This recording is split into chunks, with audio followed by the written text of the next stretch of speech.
Selamat sore, sahabat Padmana. Om Swastiastu, Rahayu, salam sejahtera. Selamat datang bagi peserta yang baru pertama kali ini bergabung dengan acara webinar kami. Selamat bergabung kembali kepada teman-teman yang lain. Saya Eka dan Putri, partner saya, mengucapkan terima kasih atas kehadiran Bapak, Ibu, dan teman-teman bersama Padmana sore ini dalam rangkaian webinar kami dengan topik tindakan berkesadaran. Terima kasih kepada Bapak Wayan Mustike yang telah bergabung kembali bersama kami. Sebelum kita memulai acara, mari kita bersama-sama menyanyikan lagu Indonesia Raya terlebih dahulu dengan mic tetap tertutup dan sikap duduk sempurna. Silahkan Rini.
Terima kasih teman-teman. Hari ini Pak Wayan akan berbagi dan membuka wawasan kita tentang tindakan berkesadaran. Bulan depan, yaitu bulan Oktober, Padmana akan mengupas tentang diri sebagai instrumen perubahan dengan pembicara Bapak Hansla Kahija pada tanggal 8 Oktober dan Bapak Guido pada tanggal 22 Oktober jam 16 sampai dengan 18 waktu Indonesia bagian Barat. Bulan depan juga, tepatnya dari tanggal 15 Oktober 2022, Padmana akan memulai rangkaian 6 webinar kajian spiritual bertemakan perjalanan kehidupan bersama Bapak Muhammad Bakir di hari Sabtu 2 minggu sekali dari jam 10 pagi sampai dengan jam 12 siang waktu Indonesia bagian Barat. Untuk susunan acara hari ini adalah paparan materi oleh Pak Wayan sekitar 1 jam yang akan diikuti dengan sesi tanya jawab dan waktu hening untuk mendengarkan aliran semesta dari Pak Wayan. Sebagai pengantar dari sesi ini, saya akan membacakan kata mutiara dari Pak Wayan. Sambil teman-teman boleh membaca profil Pak Wayan di screen. Bahkan burung pelatuk melubangi batang pohon dengan kesadaran dan tujuan. Manusia yang bertindak tanpa kesadaran akan kehilangan tujuan dari setiap tindakannya. Baik, saya serahkan waktunya kepada Pak Wayan. Silahkan Pak Wayan.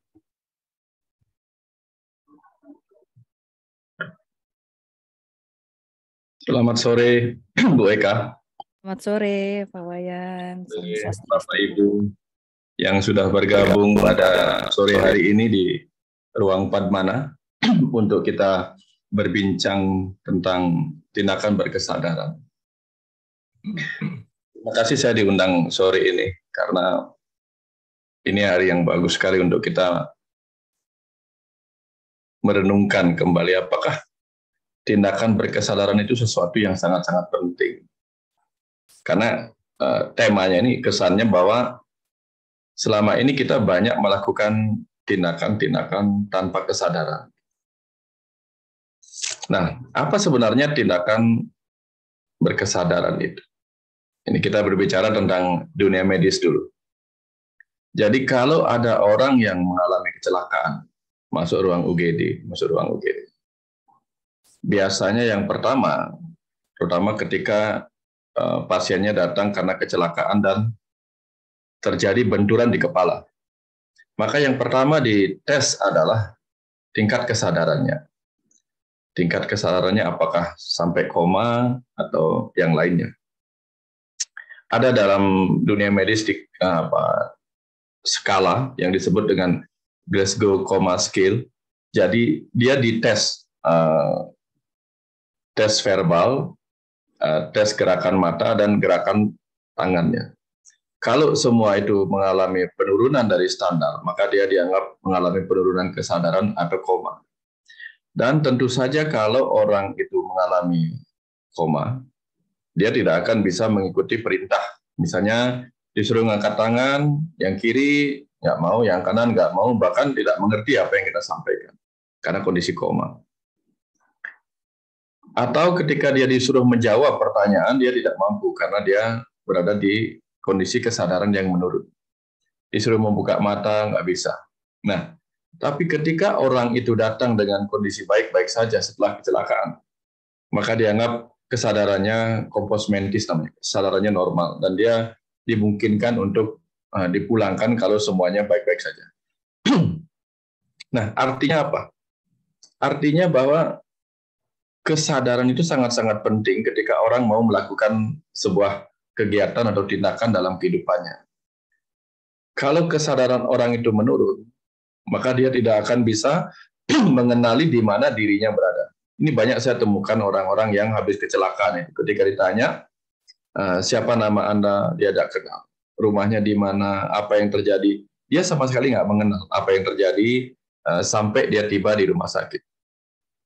Nah, sama halnya kalau kita ditanya oleh orang, Anda siapa? Siapa sebenarnya Anda? Ngapain kita datang ke kehidupan ini?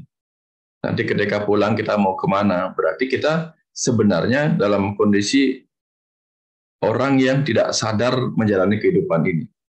Ya, kita menganggap diri kita adalah seperti yang kita kenal di depan kaca, di depan cermin, atau di video, seperti itu yang kita kenal diri kita. Tapi kita tidak mengenal diri kita yang sebenarnya, yang sedang ada di dalam tubuh ini. Nah, kalau kita menjalankan kehidupan ini tanpa mengenal siapa diri kita, maka kita akan melakukan tindakan-tindakan di kehidupan ini tidak berdasarkan kesadaran diri kita yang sesungguhnya, yaitu kesadaran jiwa. Nah, bahayanya adalah banyak orang kemudian menjalani kehidupan ini dengan didorong oleh reaksi-reaksi yang tidak datang dari kesadaran jiwanya. Contohnya seperti ini. Artinya tindakannya dilakukan tidak dengan sadar, tapi dengan refleks. Karena dalam gerakan fisik pun ada dua jenis gerakan. Gerakan sadar dan gerakan refleks. Gerakan sadar itu kita lakukan dengan penuh kesadaran. Misalnya kita menggerakkan tangan kita menggerakkan kaki kita. Kalau misalnya kita melihat paku, maka kita gerakkan tangan kita, kaki kita menjauh dari paku itu yang mungkin melukai kita. Tapi gerakan refleks adalah gerakan yang tidak kita sadari. Tiba-tiba saja kita merasa kena paku, kemudian kita dengan refleks menghindarkan tangan kita. Padahal sebenarnya itu mungkin bukan paku yang menyakiti. Atau mungkin tangan kita disentuh dengan es, tapi pikiran kita menganggap itu sengatan api, sehingga dengan refleks kita menjauh padahal itu hanya es. Nah, itu contoh-contoh tindakan-tindakan yang tidak dilakukan dengan sadar, melainkan dengan refleks, itu gerakan tubuh. Gerakan-gerakan dalam kehidupan kita yang tidak dilakukan dengan kesadaran pikiran, tapi dilakukan refleks ego, itu juga banyak. Contohnya misalnya, kalau kita mungkin tersakiti oleh seseorang, atau trauma, ketemu si A, ketemu si B. Suatu ketika kita bertemu dengan orang yang sama, mungkin secara refleks kita menjauh, tanpa mengerti kenapa kita harus menjauh. Karena kita secara refleks ingin menghindar apa yang selama ini kita takuti atau trauma dengan pertemuan dengan orang itu. Atau ketika kita mencoba menghindari pembicaraan-pembicaraan yang menyakitkan perasaan kita. Padahal belum tentu ketika kita berbicara tentang hal itu kita akan tersakiti. Tapi karena trauma-trauma masa lalu kita secara refleks menghindari hal-hal seperti itu. Nah, ini contoh bagaimana tindakan-tindakan kita, ada yang tindakan tubuh dilakukan secara refleks tanpa disadari, ada tindakan pikiran yang dilakukan secara refleks berupa reaksi ego tanpa kita pikirkan bahwa sebenarnya itu tidak masalah.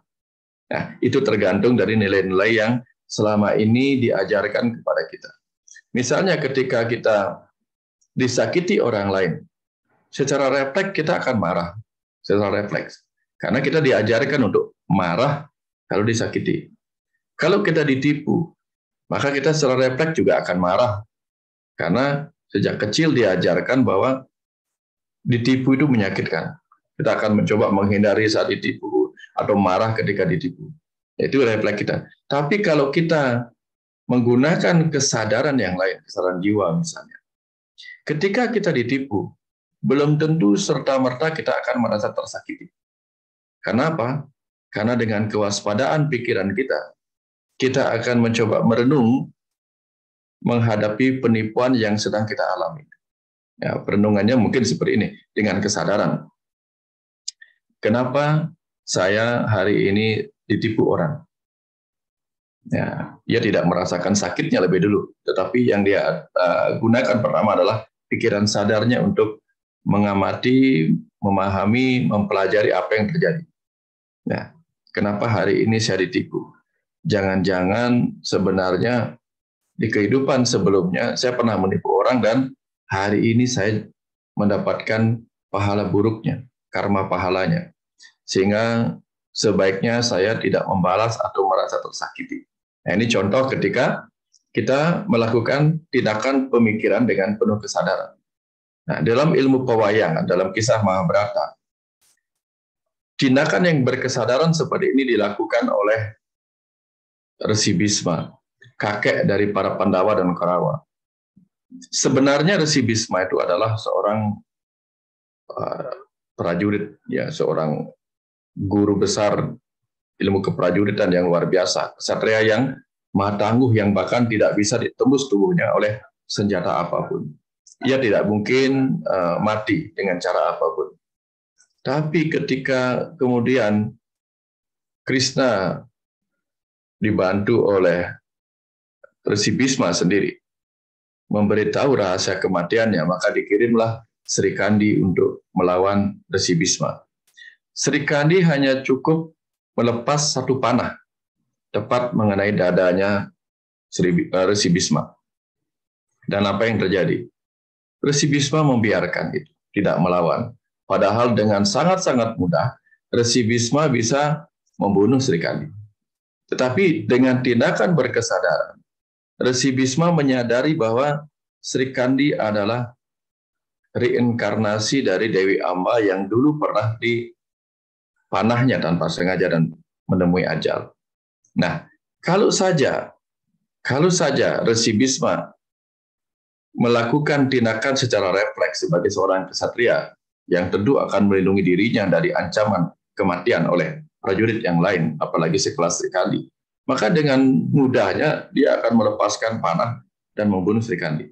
Tapi dengan tindakan yang berkesadaran, Resi Bisma tahu bahwa ini adalah saat baginya untuk menebus hutang karma dari Dewi Amba yang lahir kembali sebagai Sri Kandi. Dengan cara itu kemudian dia menerima pahala atau hukuman atas karma buruk yang pernah dilakukannya di masa lalu. Nah, ini contoh tindakan yang berkesadaran. Jadi dia menggunakan rasio. Jadi Di otak kita itu ada dua, pikiran dan perasaan. Nah, kebanyakan kita selama ini menggunakan perasaan daripada kesadaran pikiran kita untuk mengamati, merenung, kemudian memilih tindakan apa yang pantas dilakukan untuk sebuah peristiwa yang sedang menimpa kita. Nah, misalnya, tadi tentang penipuan. Misalnya, kita sekarang memiliki pasangan yang terus-menerus menyakiti kita. Reaksi pertama kita secara refleks itu akan marah, kemudian ya bertengkar, tetapi mereka yang berkesadaran akan merenung dalam-dalam. Kenapa hari ini saya memiliki pasangan yang banyak menyakiti saya? Jangan-jangan di kehidupan sebelum ini, saya berada di posisi yang berbeda atau berbalik dengan pasangan saya hari ini. Mungkin dulu sayalah yang sering menyakiti dia. Sehingga giliran sekarang, saya mengambil posisi peran jiwanya di masa lalu untuk menerima rasa sakit yang dulu pernah saya sebabkan kepada dirinya ketika dia menjadi pasangan saya. Nah, ini contoh bagaimana ketika kita bertindak dengan kesadaran, maka kita bisa melakukan tindakan-tindakan yang jauh lebih bermanfaat daripada ketika kita hanya mengikuti dorongan-dorongan reaksi refleks dari ego kita. Karena ego kita itu akan selalu menggunakan reaksi secara refleks berupa dua hal. Fight or flight. Melawan atau mencoba menghindar atau menjauh dari sumber masalah. Nah, kalau kita disakitin orang, reaksi kita yang pertama adalah melawan, kalau tidak menjauhi. Kalau kita bertemu orang yang tidak kita suka, yang pertama kita lakukan mungkin akan menjauhi, yang kedua kita lakukan mungkin akan mencoba untuk bertengkar dengan orang itu supaya dia tidak mendekati kita. Nah, tetapi ketika kita menghadapinya dengan penuh kesadaran dalam pikiran, maka kita mungkin akan merenung dalam-dalam. Kenapa orang seperti ini dihadirkan dalam kehidupan kita? Jangan-jangan orang yang selalu membuat kemarahan kita muncul, membuat kita jengkel, jangan-jangan adalah orang yang dulu pernah kita buat jengkel. Dan sekarang dia hadir kembali untuk memberi pengalaman rasa kepada kita. Bagaimana rasanya ketika kita dibuat jengkel oleh seseorang. Nah, kalau itu yang kita lakukan, kita sadari, besar kemungkinan kita tidak akan melakukan tindakan-tindakan yang tidak bermanfaat. Misalnya bertengkar, memarahi orang. Tetapi kita akan mencoba untuk diam, merenung, dan membiarkan apapun kata-kata dia datang. Tetapi tidak kita masukkan ke dalam perasaan kita. Hanya kita amati dan kita renungkan. Nah, ini yang sering saya sebut sebagai meditasi keseharian. Ketika menghadapi orang-orang seperti itu, sadari apa sebenarnya yang dikehendaki oleh semesta ini ketika kita dipertemukan dengan orang-orang seperti itu. Karena dalam kehidupan ini kita sering sekali dipertemukan dengan orang, peristiwa, keadaan, atau berbagai hal yang tidak kita sukai di kehidupan ini. Kalau kita tidak menggunakan kesadaran untuk bertindak terhadap hal-hal yang tidak kita sukai, maka kita akan memilih dua reaksi tadi, melawan atau menjauh. Tapi kalau kita renungkan dengan penuh kesadaran, maka kita akan menjadi pengamat bagi peristiwa-peristiwa, bagi kehadiran orang-orang, atau kehadiran dari keadaan-keadaan yang awalnya tidak kita sukai. Kita mungkin kemudian akan mengamati, lalu menemukan pelajaran apa atau makna apa yang tersembunyi di balik hadirnya peristiwa-peristiwa yang tidak kita sukai. Nah, sebagai contohnya tuh begini. Ketika saya mengendarai mobil, tiba-tiba ada yang nabrak dari belakang. Jeda. Refleks kita biasanya akan marah karena kita tidak melakukan apa-apa, ditabrak dari belakang. Tapi ketika itu terjadi, saya melakukan tindakan berkesadaran dengan pertama menoleh apa yang terjadi pada orang itu. Apakah yang nabrak itu, dia kebetulan ditabrak dengan sepeda motor. Apakah yang nabrak itu jatuh, apakah yang nabrak itu luka, apa yang terjadi padanya. Tidak ada refleks dalam pikiran saya untuk menyalahkan, untuk turun menghakimi, atau menuntut ganti rugi. Tidak. Refleks pertama adalah ada apa dengan orang itu, bagaimana keadaannya, dan seterusnya. Ketika saya turun dan melihat orangnya baik-baik saja, ya sudah, selesai. Urusan selesai. Saya tidak meminta orang itu untuk minta maaf, juga tidak. Selama orang itu baik-baik saja, saya hanya mengatakan, kamu tidak apa-apa. Oke, silakan jalan. Nah, ini yang membuat dia bingung. Kenapa saya tidak melakukan hal-hal yang secara refleks akan dilakukan oleh orang-orang yang mobilnya ditabrak dari belakang. Kalau saya, apa yang saya pikirkan? Yang saya pikirkan adalah ada sesuatu yang lebih besar mungkin terjadi di depan kalau saya tidak terhenti karena ditabrak dari belakang. Selalu saya berpikir ada berkah di balik setiap bencana. Nah, dengan pikiran seperti itu apa yang terjadi? Saya tidak menggunakan refleks ego saya untuk bereaksi. Nah, ini contoh-contoh yang saya sebut sebagai tindakan yang berkesadaran. Ada banyak hal. Ada pernah saya duduk kemudian dicaci maki oleh seseorang. Saya hanya tersenyum. Ya, dikata-katain saya tersenyum. Bahkan saudara saya bingung melihat situasi itu. Bingung melihat saya hanya tersenyum, bingung melihat bagaimana orang dewasa seperti itu bisa berkata-kata buruk kepada saya. Lalu besoknya keponakan saya bertanya, ingin tahu kenapa saya kemarin diam saja, dikata-katain seperti itu diam saja, malah tersenyum, tidak menanggapi. Lalu saya bilang, dia sedang mengeluarkan kata-kata buruk yang ada di dalam pikirannya, di dalam batinnya. Kalau dia saja mengeluarkan, berarti tidak senang ada di dalam dirinya. Kenapa saya mesti memungutnya? Dia membuang sampah batinnya. Kenapa kita mesti memungutnya? Biarkan saja. Mungkin dengan mendengarkan dan membiarkan itu pergi, kita sedang menyelamatkan dia dari kekotoran-kekotoran batin yang tidak sanggup dia keluarkan kepada orang lain. Tapi kepada kita, ya kita tidak menyimpannya, dan itu akan pergi ke alam semesta yang lain. Itu yang saya katakan kepada dia. Dan barangkali di kehidupan sebelumnya, entah kapan, saya sendiri pernah melakukan hal yang sama kepadanya. Hari ini saya harus menerimanya dengan cara yang berbeda. Kalau dulu saya mungkin marah di masa kehidupan itu. Sekarang saya akan menerimanya dengan cara yang berbeda. Nah, ini contoh bagaimana kita bereaksi atau bertindak dengan pikiran, dengan ucapan, dengan tubuh kita dalam kesadaran. Karena tanpa kita melakukan itu dengan kesadaran, tentu saja urusannya menjadi panjang. Karena apa? Sedikit saja reaksi ego kita izinkan melakukan dua tindakan itu, perlawanan atau penghindaran. Yang terjadi adalah ego bertemu ego, terus menerus, ya tidak akan pernah berhenti. Silakan Bapak Ibu renungkan sendiri. Pernahkah reaksi ego Bapak Ibu menyebabkan sebuah permasalahan terhenti? Misalnya contoh reaksi ego, marah, ya, putus asa, melawan, bertengkar, atau hal-hal seperti itu. Renungkan, selama ini apakah reaksi-reaksi ego seperti itu pernah menghentikan sebuah permasalahan atau malah berlanjut di kemudian hari dengan cara yang berbeda? Nah, dari sini saja kita bisa paham bahwa ternyata semua pengalaman-pengalaman itu sebenarnya sudah mengajari kita bahwa setiap kali kita marah, permasalahan tidak berhenti. Setiap kali kita putus asa, permasalahan tidak berhenti. Setiap kali kita menghindari hal-hal yang tidak kita sukai, permasalahan tidak berhenti. Selalu datang dari di kehidupan ini.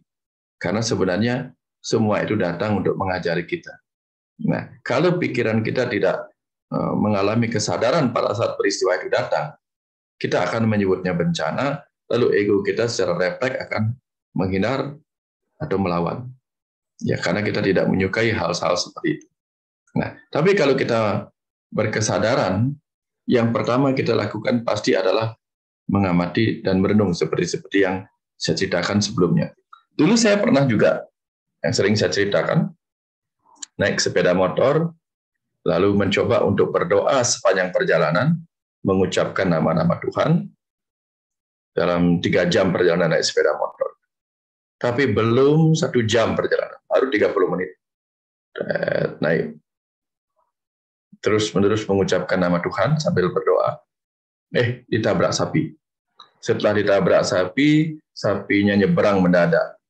Ditabrak, kemudian diberain sapi, dimarahin yang punya sapi. Sapinya kemudian pergi entah kemana. Setelah saya dibalur kotoran sapi, hujan pula melengkapi apa yang orang lain sebut penderitaan. Tapi waktu itu, saya secara sadar ketawa ngakak. Ya, setelah dimarahin, dibalur kotoran sapi, secara sadar saya ngakak sambil noleh keadaan motor saya, dan motor masih hidup. Kenapa saya ketawa? Saya hanya mengatakan, Tuhan, bercandanya kok pakai sapi. Saya bilang begitu, sambil saya ketawa sendiri. Kenapa saya tidak bersedih? Kenapa saya tidak marah? Kenapa saya tidak kecewa? Sudah berdoa, malah mengalami seperti itu. Karena dalam kesadaran saya saat itu mengatakan, kalau saja saya tidak ditabrak sapi, maka saya tidak akan berhenti di tempat ini dalam beberapa saat, dan mungkin saya akan tiba di tempat yang lain, di jam yang sama, di jam yang lain. Tapi pada saat itu ada kecelakaan yang mungkin menimpa saya. Tapi saya dicegah, dihamat oleh kecelakaan sapi ini. Saya anggap saja Tuhan sedang naik sapi. Karena kalau di ajaran Hindu, Tuhan itu disebut sebagai dewa Siwa. Kendaraannya sapi. Jangan-jangan Tuhan sebagai dewa Siwa naik sapi menabrak saya untuk mencegah saya sampai di sebuah tempat yang mungkin akan berbahaya bagi saya. Nah, jadi itu yang menyebabkan saya hanya tertawa. Padahal itu tadi sudah ditabrak, diberakin, dimarahin yang punya sapi, kena hujan pula. Nah, tetapi saya selalu seperti tadi, melihat berkah di balik bencana. Nah, ini yang saya anggap sebagai tindakan-tindakan berkesadaran supaya lebih mudah dipahami apa yang saya maksudkan. Mungkin di banyak orang mengalami hal-hal yang sama seperti yang saya alami. Tapi karena saya tidak tahu, saya akan ceritakan pengalaman-pengalaman saya sendiri. Nah, saya juga pernah melakukan tindakan kebaikan, yang menurut saya kebaikan. Begitu naik sepeda motor, mata saya selalu peka untuk melihat kemungkinan adanya paku di jalanan yang bisa membahayakan kendaraan lain. Nah, suatu ketika saya naik sepeda motor, lalu saya melihat dengan kesadaran saya, ada paku yang berada di tengah-tengah. Saya berhenti, saya ambil pakunya, saya taruh di tempat yang aman. Ya. Ingin menyelamatkan orang lain dari sepeda motornya, dari ban sepeda motor yang kempes. Apa yang terjadi kemudian? Tidak jauh dari sana kemudian, ban motor saya mulai terasa kekurangan angin. Ternyata ban motor saya yang kempes, kena paku yang lain. Apakah saya kemudian kecewa? Ingin menyelamatkan orang lain, kok malah saya yang kena? Nah, saya malah ketawa. Ketawanya penyebabnya begini, karena saya melakukannya dengan kesadaran. Mungkin saya menyelamatkan orang lain, ban motor orang lain dari paku itu. Tetapi saya sedang menghilangkan rezeki orang lain yang mungkin bekerja sebagai tukang tambal ban. Sehingga saya menyelamatkan 2 orang. Satu, yang saya selamatkan adalah orang yang mungkin ban motornya akan kempes, terkena paku itu. Yang kedua yang saya selamatkan adalah tukang tambal ban yang kehilangan rezeki saat itu. Jadi saya mendapatkan 2 hal. Ya, dengan cara demikian saya tidak ketawa, saya tidak bersedih, saya tidak kecewa. Ingin menyelamatkan orang lain kok malah kena hal yang ini, hal yang buruk. Saya tidak menyebutnya hal seperti itu. Saya merasa saya sedang diberikan 2 kesempatan untuk berbuat baik. Itu saja. Nah, hal-hal seperti ini yang saya lakukan dan sering membuat saya ketawa sendiri. Ya, membuat saya ketawa. Ini yang saya maksud ketika kita melakukan tindakan-tindakan, memilih sikap-sikap dengan kesadaran pikiran kita, bukan kesadaran ego kita. Jadi kalau kita bereaksi dengan ego, tentu refleks namanya kita nolongin orang, kemudian setelah nolongin orang kita yang malah kecelakaan, apa yang terjadi? Seperti itu. Dulu saya pernah juga melakukan hal-hal yang lain. Itu masih kuliah. Di zaman itu, di Kuta, itu masih susah orang mencari eh, apa namanya penjual bensin eceran. Susah zaman itu. Dan saya sering harus pergi ke klinik malam-malam dan melihat orang yang kehabisan bensin di jalan. Kehabisan bensin. Apa yang saya kemudian lakukan waktu itu? Oh, saya bukan mahasiswa, saya sudah jadi dokter waktu itu. Apa yang kemudian saya lakukan? Saya selalu kemudian menyiapkan selang di motor saya. Selang untuk menyedot bensin dan berbagi kepada orang-orang. Nah, kepada orang-orang yang eh, yang membutuhkan. Saya sering melakukan. Tapi kemudian saya pernah mau menolong orang. Apa yang terjadi ketika saya mau menolong orang itu dan saya berhenti mau menawarkan bensin? Dia malah marah-marah dan ya sikapnya seperti itu. Apakah kemudian saya harus kecewa? Kita ingin menolong, tetapi sikapnya seperti itu. Saya ketawa aja dalam hati. Kenapa? Saya tahu orang seperti itu sedang menguji ketulusan saya. Karena ketika kita ingin berbuat baik, ya, ketulusan itu diuji dengan dua orang. Orang yang mau menerima pertolongan kita tanpa mengucapkan terima kasih, atau orang yang tidak mau menerima pertolongan kita sama sekali, bahkan mencurigai kita. Nah, itu. Tapi kalau kita tidak bertendensi apa-apa, dua-duanya kita terima dengan baik-baik saja.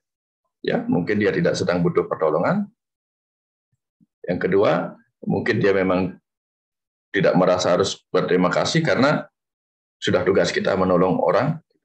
Kan kalau memang tugas kita menolong orang, kan tidak perlu ada ucapan terima kasih. Nah, itu contoh-contoh bagaimana kita mencegah refleks-refleks ego kita yang mungkin marah kalau mendapatkan perlakuan yang berbeda sebagaimana yang seharusnya menurut ajaran-ajaran moralitas yang kita terima sejak kecil.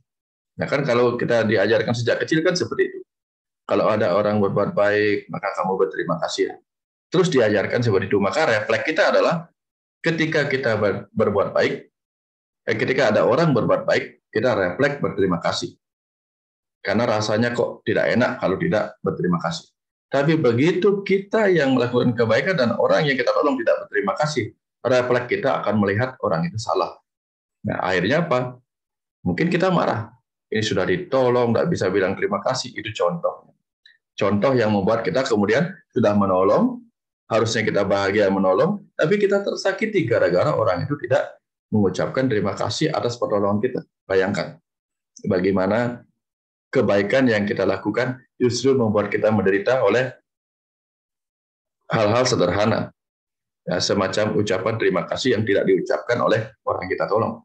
Tapi kalau kita berkesadaran ketika kita menolong orang dan dia tidak mengucapkan terima kasih, kita biasa saja. Karena bukan itu. Diberi kesempatan menolong saja, kita yang harusnya berterima kasih. Kan kita diberi kesempatan menolong.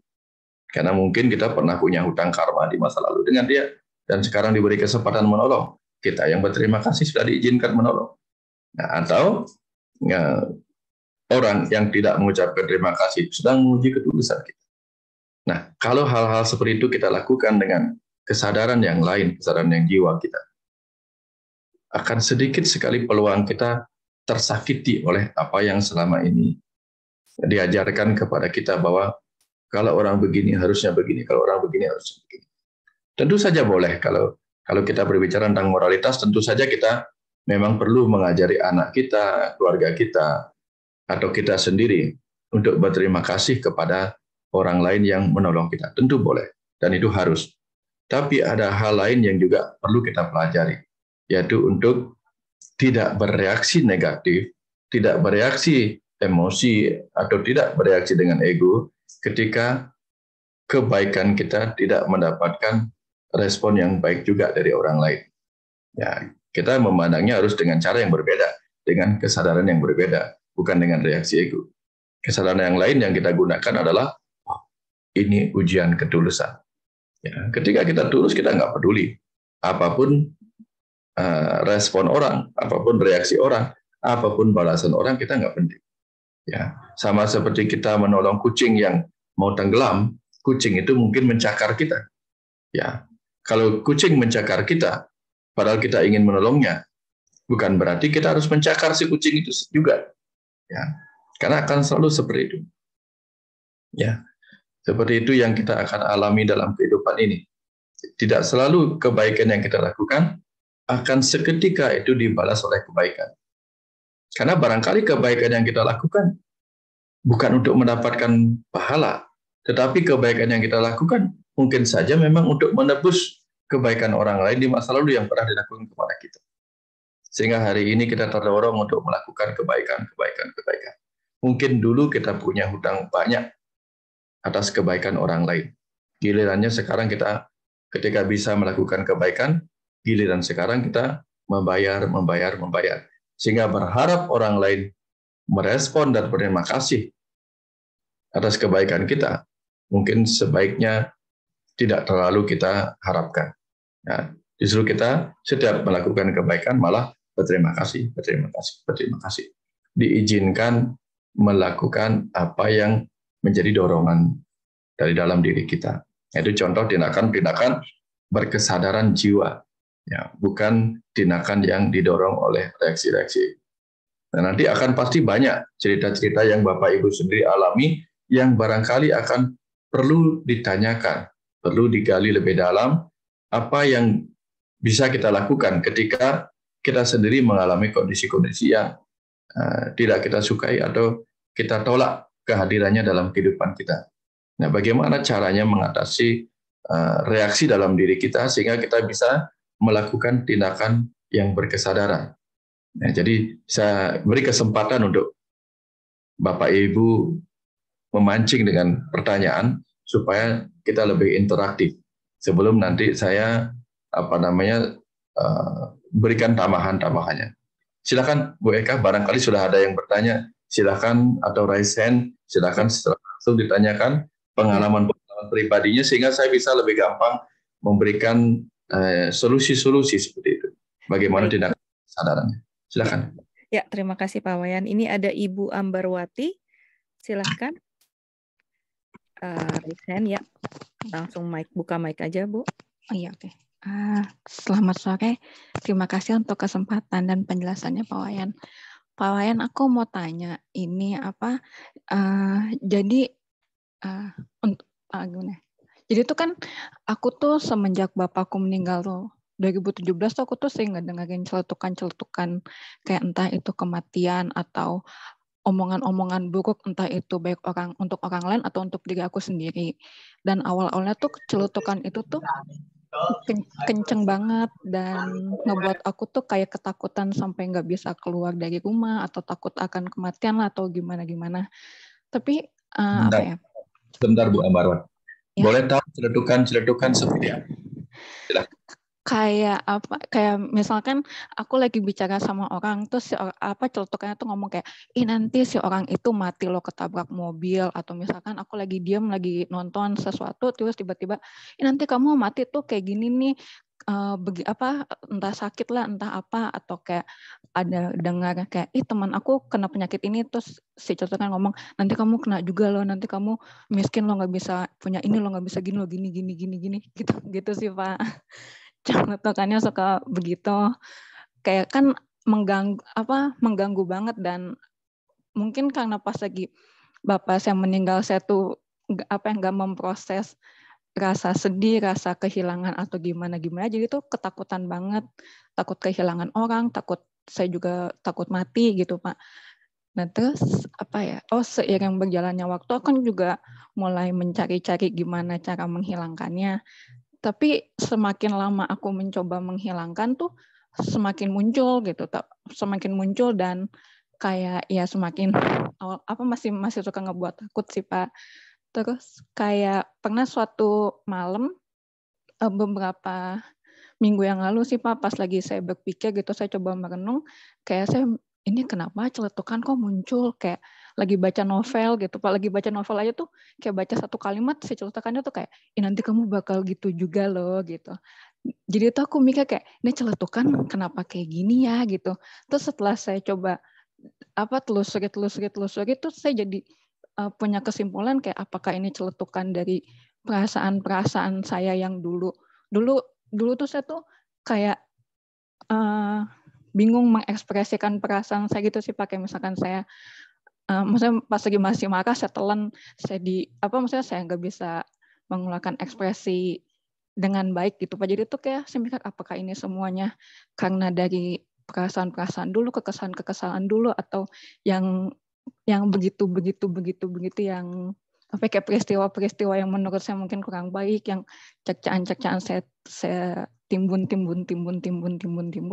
sampai akhirnya jadi meledak, dan dia tuh jadi nggak mengenal waktu, nggak mengenal tempat, itu celetukan tuh muncul terus gitu sih Pak. Terus saya jadi bingung kalau kira-kira apa yang harus saya lakukan gitu untuk menghadapi celetukan ini. Soalnya iya, apakah dihilangkan atau kayak didengarkan atau bagaimana gitu sih Pak. Terima kasih banyak ya Bapak. Terima kasih Mbak Ambarwati. Saya mau cerita sedikit untuk bagaimana apa yang Mbak Ambarwati alami itu. Mendengar celetukan-celetukan, lalu menjadi trauma, lalu menjadi cemas, lalu menjadi takut mendengar kata kematian.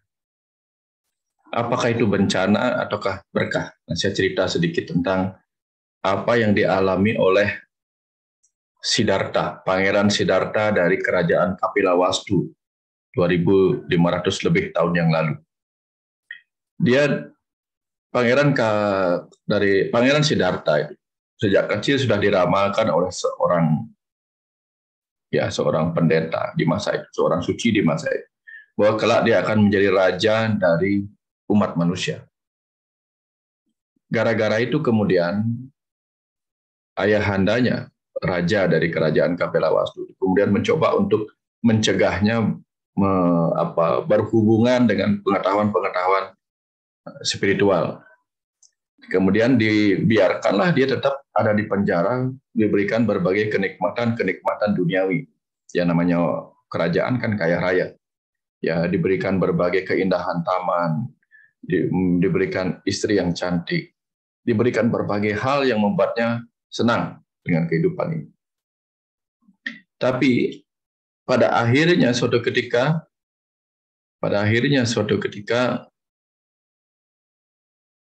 Pangeran Siddhartha itu menyelinap keluar untuk menengok situasi di luar. Nah, disitulah kemudian dia pergi bersama seorang pengawalnya. Nah, di perjalanan kemudian yang dia lihat adalah ada orang tua berjalan. Nah, itu kenapa? Dia tanya pada pengawalnya, oh itu ada orang tua. Kita semua akan menua. Wah, kagetlah Siddhartha, karena selama ini dia belum pernah melihat orang menjadi tua. Apakah saya juga akan tua seperti itu? Tua renta seperti itu? Tentu saja dijawab, iya, kita semua akan seperti itu. Nah, kemudian dia melihat ada orang kesakitan. Juga dia tanya, pengawalnya juga mengatakan, iya, kita akan semua seperti itu. Kita akan pernah sakit. Nah, lalu dia lihat ada orang digotong. Nah, itu kenapa orang digotong? Nah, itu orang meninggal. Berarti saya juga bisa meninggal? Tanya Siddhartha. Pengawalnya menjawab, iya, kita semua tentu saja akan meninggal.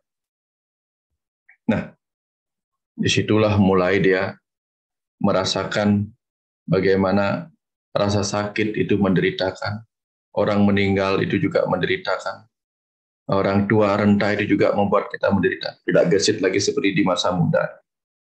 Nah, ketika dia terus-menerus memikirkan itu, barangkali dia melihat itu adalah sumber penderitaan.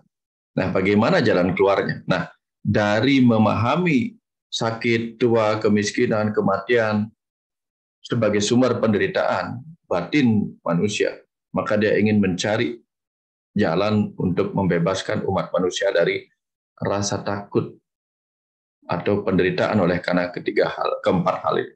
Sakit, tua, miskin, menderita, mati, dan seterusnya. Sampai kemudian Siddhartha melakukan proses panjang dalam pencarian. Pada akhirnya yang Siddhartha lakukan atau temukan adalah penerimaan secara sadar. Penerimaan secara sadar bahwa ini memang bagian dari kehidupan. Ya, bagian yang pasti dari kehidupan adalah kematian. Ya. Orang lahir belum tentu kaya. Orang lahir belum tentu miskin. Orang lahir belum tentu bodoh. Orang lahir belum tentu pintar. Ya. Orang pintar belum tentu akan sukses. Ya, orang bodoh belum tentu tidak sukses. Tidak ada yang pasti. Tetapi hanya satu hal yang pasti dalam kehidupan itu. Setiap orang pasti akan pernah sakit, menua, ya, pada akhirnya akan mati.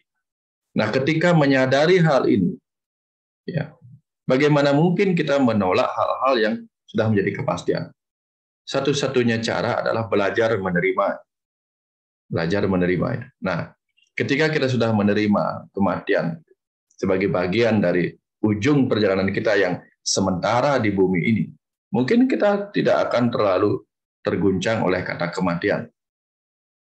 Tapi yang membuat kemudian kita menjadi ketakutan oleh kematian itu, sehingga mendengar kata kematian kita refleks bereaksi ego, yaitu mencoba menghindarinya atau mencoba melawannya dengan berbagai cara agar kita terhindar dari kematian.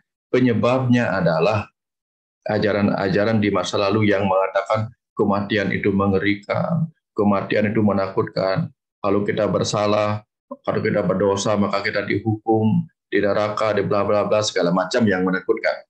Ya, kemudian kita sadar bahwa tak ada satu orang pun di kehidupan yang bebas dari rasa berdosa. Lalu kita berpikir, kita pun yang pasti memiliki dosa ini akan pernah mencicipi alam neraka yang mengerikan itu. Nah, itu bertambahlah kemudian kita takut akan kematian, Sehingga kita sampai tidak ingat, sampai kita tidak sadar lagi bahwa kematian itu adalah jalan kepulangan kita untuk kembali ke tempat dari mana kita berasal. Ya. Kematian adalah jalan kita pulang ke rumah kita untuk meninggalkan kehidupan ini sebagai sekolah sementara di mana kita belajar. Nah, karena tidak diajarkan kesalahan-kesalahan seperti ini sejak kecil, tapi yang kita lihat adalah penderitaan oleh kematian, ya, ancaman-ancaman kalau kita dapatkan neraka di alam kematian, dan berbagai hal seperti itu membuat kemudian kita terus-menerus ketakutan oleh kata kematian termasuk ceredukan. Ya, kita takut nanti kita mati gara-gara ini. Kita takut naik motor nanti kita ditabrak orang. Tapi orang Bali diajarkan apa? Sekalipun menggedong batu. Artinya apa? Sekalipun kita berdiam di tempat yang paling aman, ya, gedung batu yang kokoh, apakah kita tidak mungkin akan mati? Mungkin. Mungkin. Ya. Mungkin saja kita tidak mati oleh sesuatu di luar diri kita, tapi kita mati oleh karena penyebab dari dalam diri kita.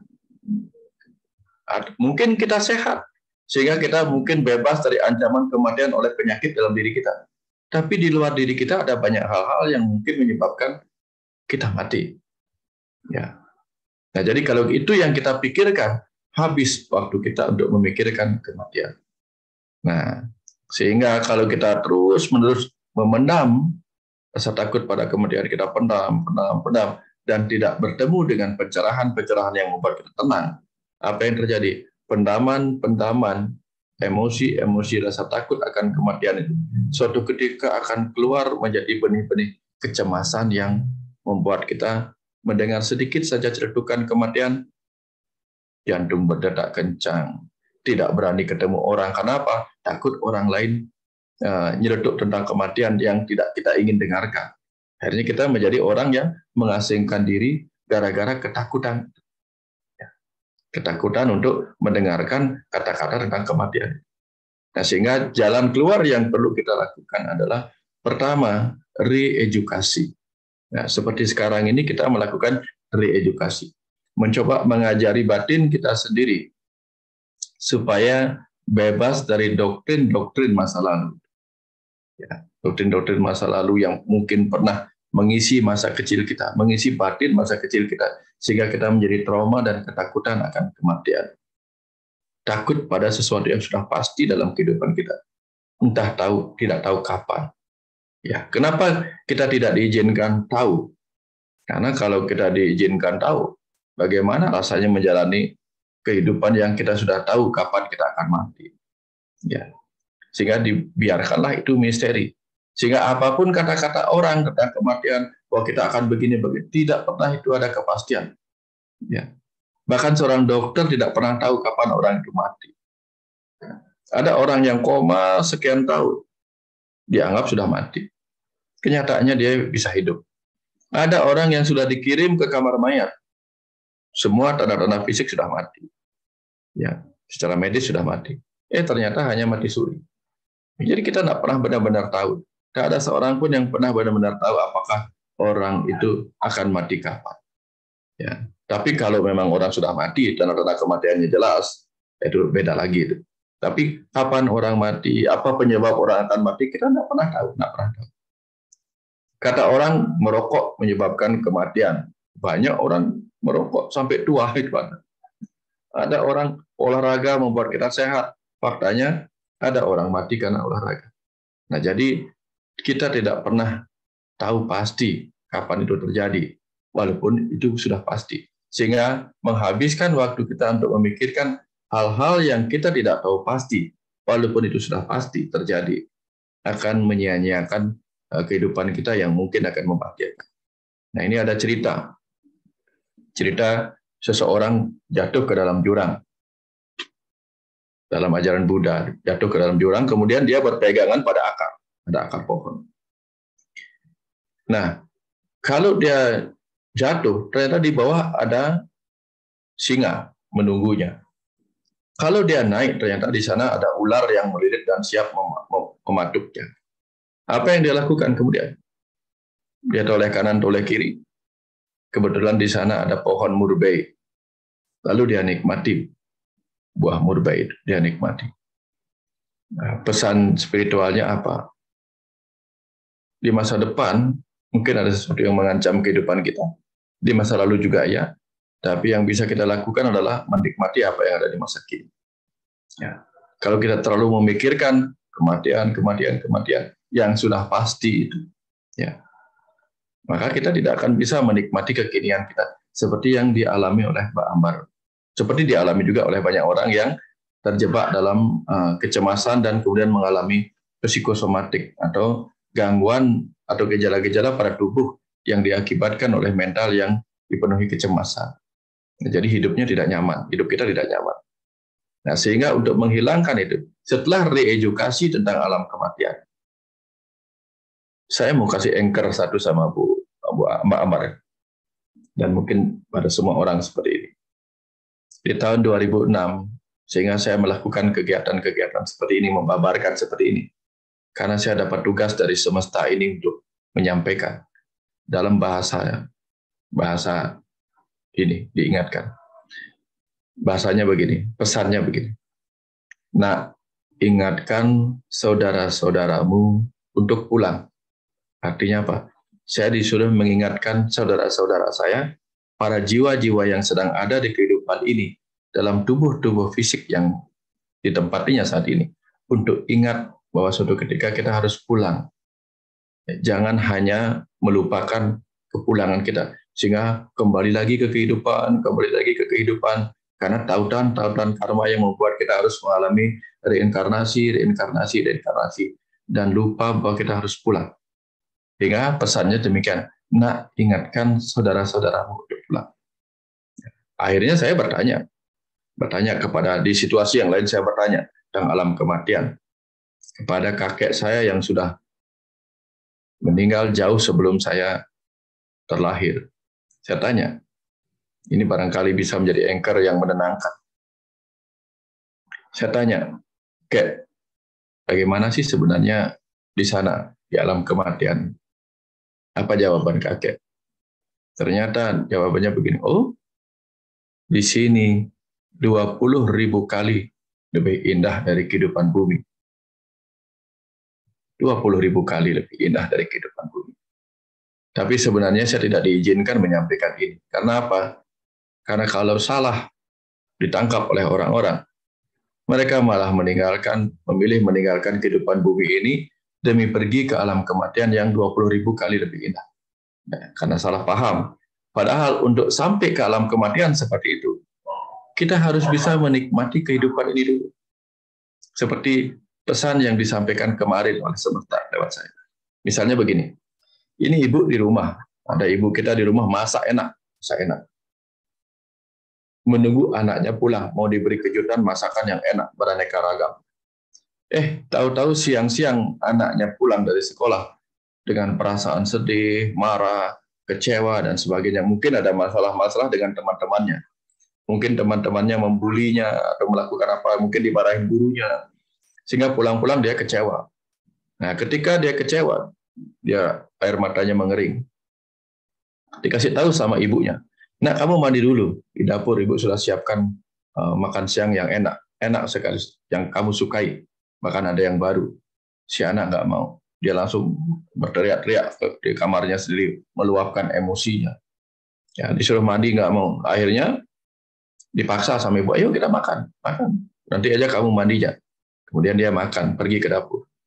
Dia lihat makanan itu. Makanan kesukaannya. Bahkan ada makanan lain yang dibuat begitu enak sama ibunya. Apa yang dirasakan dia?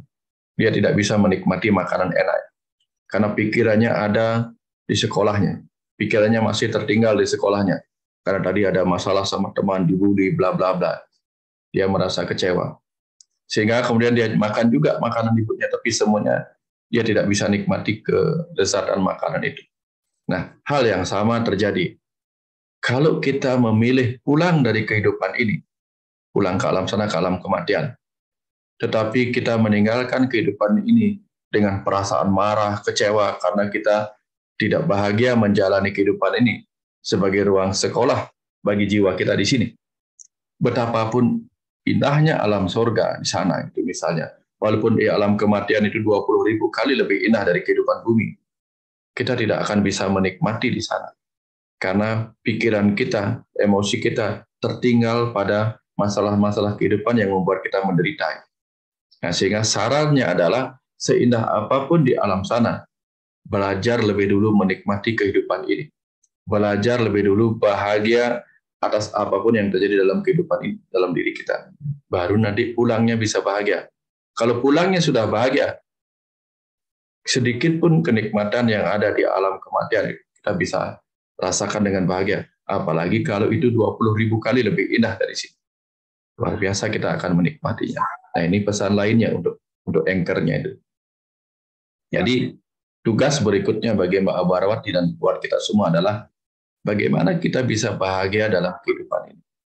Caranya adalah dengan belajar, berlatih, bertindak dalam kesadaran itu tadi.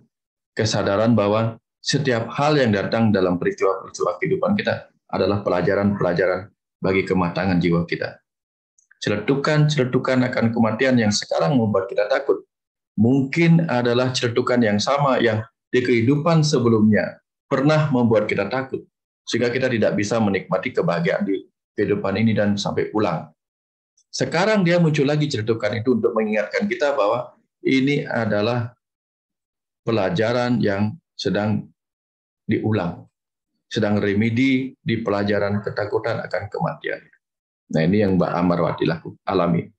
Sehingga reedukasi, kemudian anchor tadi dilengkapi lagi dengan afirmasi nanti malam selama 14 hari, ada 21 hari. Afirmasikan seperti ini, setiap malam sebelum tidur.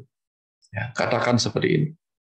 Mulai malam ini, saya adalah pribadi yang tenang dan damai dan berani menghadapi apapun yang akan terjadi. Katakan seperti itu. Ya. Katakan seperti itu. Nanti kalau lupa silakan dicatat. Mulai malam ini saya adalah pribadi yang tenang dan damai serta berani menghadapi apapun kenyataan yang akan terjadi nanti. Katakan seperti itu. Sehingga nanti itu menjadi program default dalam batin bawah sadar kita.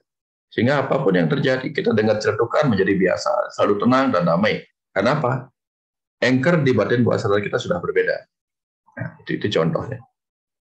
Jadi berterima kasihlah kepada celetukan akan kematian itu. Karena kalau celetukan akan kematian membuat Mbak Ambarwati takut, maka Mbak Ambarwati akan terdorong untuk mengatasinya dengan mempelajari kematian itu sendiri. Setelah mempelajari kematian, berkah yang ditemukan adalah akan menemukan rasa penuh penghargaan terhadap kehidupan. Nah, seperti itu. Ini prosesnya. Orang yang takut pada kematian akan mempelajari kematian, lalu akan menikmati kehidupan ini. Kenapa? Karena dia bisa menghargai kehidupan. Ya, jadi jangan tenggelamnya di sini. Kalau tenggelamnya pada rasa takutnya, tidak akan sampai pada hadiahnya. Hadiahnya ada di ujung sana. Di ujung setelah ini. Ya, sama dengan ini. Takut dikatakan bodoh, maka kita akan belajar. Hasilnya kita menjadi pintar. Takut pada kematian, maka kita akan belajar kematian. Pada akhirnya kita akan bahagia dengan kehidupan. Apapun adanya. Karena kita sadar bahwa kehidupan ini hanya ruang sementara yang harus kita alami sebelum kita pulang nanti ke alam kita sendiri. Ya, di sana itu kita hidup abadi. Kenapa? Karena kita adalah sang hidup yang hanya tinggal sementara dalam tubuh yang bisa mati. Tubuh ini kan benda mati. Kenapa tubuh ini benda mati? Karena dia dibentuk dari benda-benda mati yang disebut panca mahabhuta atau 5 unsur materi utama di alam semesta. Dia benda mati, hanya berwujud tubuh. Nanti kalau kita tinggalkan sebagai pengendaranya, tubuh ini mati. Dia hidup karena kita ada di dalamnya. Sama seperti mobil. Mobil itu seperti hidup karena kita ada di dalamnya. Nah, ketika pengendaranya keluar, walaupun mobil itu ada aki sumber energinya, ada listrik di dalamnya, ada bahan bakar dan berbagai bentuk energi dan kecerdasan. Tapi kalau yang pakai keluar dari situ, mobilnya dimatikan. Tapi begitu yang hidup masuk ke dalam mobilnya dan menghidupkan mobilnya bisa bergerak, seakan-akan hidup. Sama dengan tubuh ini. Kitalah sang hidup yang sedang berdiam dalam tubuh. Ketika kita keluar dari tubuh ini nanti, karena kita sudah nggak butuh lagi dalam tubuh ini, kita tetaplah sang hidup itu sendiri. Tubuh ini tetap sebagai benda mati. Ya, kira-kira itu sedikit bagian dari pengenalan tentang alam kematian dan kematian itu sendiri. Nanti kalau mau lebih dalam, silakan tonton di kanal YouTube saya tentang kehidupan sesudah kematian. Nanti lihat di situ. Nanti akan tahu sendiri banyak hal yang kita bisa temukan untuk mengatasi rasa takut kita. Tapi tetaplah bersyukurlah pada rasa takut dan cetukan akan kematian itu. Karena gara-gara itulah muncul pertanyaan ini. Dan gara-gara pertanyaan itulah saya menceritakan hal seperti ini. Menceritakan apa yang sebenarnya tidak diizinkan saya menceritakannya. Tapi saya ceritakan di sini supaya setelah ini, hidup ini kemudian dijalani dengan tindakan berkesadaran. Terima kasih Bu Ambarwati. Terima kasih Bu Eka. Silakan cek lagi kalau ada yang ya, sudah ada. Ini selanjutnya Miss Hetty, silahkan. Ya, terima kasih Bu Eka. Mohon maaf saya lagi nggak bisa nyalain kamera ya. Iya, saya punya 2 pertanyaan. Yang pertama, apakah benar orang yang pernah mendapatkan transfusi darah beberapa kali itu akan merubah karakter orang tersebut dan juga akan merubah cara dia berpikir atau cara dia bertindak gitu ya, pengaruh ke kehidupannya selanjutnya gitu, kehidupan aktivitasnya sehari-hari gitu. Kemudian yang kedua, jadi saya pernah tuh ngalamin ada seseorang gitu ya, marah-marah ke saya gitu, marah-marah ke saya. Dan yang herannya juga saya waktu itu saya nggak bereaksi gitu ya, maksudnya saya nggak balik marah, nggak nggak sedih, nggak marah, apa gimana gitu. Waktu saat orang itu marah ke saya, walaupun dia marah sampai melotot-melotot gitu ya. Tapi saya jawabnya dengan senyum dan saya jawab santai aja gitu, karena ya waktu itu memang saya sudah pernah ikut kelas-kelasnya Bu Eka ya. Jadi saya udah belajar lebih tenang lah gitu ya. Nah, tetapi setelah itu saya justru jadi menjaga jarak gitu dengan orang itu. Maksudnya memang sebelumnya itu kita akrab, dan kebetulan kami itu ada anggota dalam sebuah komunitas yang pasti akan ketemu gitu ya, akan ketemu secara rutin, baik online maupun offline. Nah, setelah itu memang kita kalau ketemu ya seperti saling tegur, ya itu biasa aja. Tapi seperti ada jarak gitu, yang memang dari saya sendiri mungkin dan dari orang itu sendiri. Seperti itu. Nah, itu apakah termasuk, pertanyaan saya sih, apakah itu termasuk tindakan sadar atau tindakan refleks gitu ya? Karena setelahnya itu masih berkelanjutan tapi berubah gitu, nggak seperti sebelumnya, nggak seakrab seperti sebelumnya gitu. Itu saja pertanyaan saya. Terima kasih. Terima kasih Bu. Pertanyaan pertama, apakah orang yang menjalani transfusi darah itu bisa mengalami perubahan kepribadian atau apa itu? Dalam dunia medis saya belum pernah mendapatkan jurnal seperti itu, bahwa transfusi darah bisa mengubah kepribadian orang atau sifat-sifat orang mengikuti sifat-sifat si pendonor darah itu misalnya. Siapa tahu barangkali darahnya mengandung sifat ini, sifat itu, kemudian ditransfusikan kepada orang, kemudian orang itu akan berubah sifat-sifatnya. Saya kira tidak seperti itu, karena darah itu sendiri, sel-sel darah itu kan usianya tidak terlalu panjang, paling 120 hari sudah harus diganti lagi dengan sel-sel darah yang baru. Tapi mungkin sebenarnya perubahan sikap, perilaku, keseharian orang itu bukan disebabkan oleh transfusi darahnya, tapi disebabkan oleh faktor penyakit yang mendasari kenapa dia mendapatkan transfusi darah. Ya. Misalnya ada orang mengalami kanker sehingga membutuhkan transfusi darah. Nah, kankernya itu kemudian berefek kepada emosinya dan seterusnya. Ya, menimbulkan perubahan pada mentalnya, atau mungkin dia mengalami kejadian di mana dia mengalami perdarahan yang mendadak. Lalu dia mendapatkan transfusi, bukan transfusinya kemudian mengubah dia. Dia mungkin mengalami rasa cemas akibat kasus perdarahan yang dia alami, sehingga mungkin muncul rasa takut akan kejadian itu berulang, dan kemudian itu menjadi berdampak kepada dirinya dan kesehariannya kemudian. Nah, kira-kira seperti itu. Jadi transfusi darahnya sendiri tidak berefek, walaupun kita tahu dalam dunia yang lain, dalam dunia yang lebih dalam lagi, selalu ada kecerdasan di dalam setiap sel-sel itu. Jadi kalau kita makan makanan itu membawa kecerdasan yang mempengaruhi kecerdasan kita. Jadi mendapatkan transfusi darah dari orang lain, itu juga membawa kecerdasan yang mungkin tersimpan dalam sel-sel darah yang datang dari orang lain. Tetapi pengaruhnya tidak sebanyak pengaruh pikiran kita sendiri yang mengatasi tubuh kita.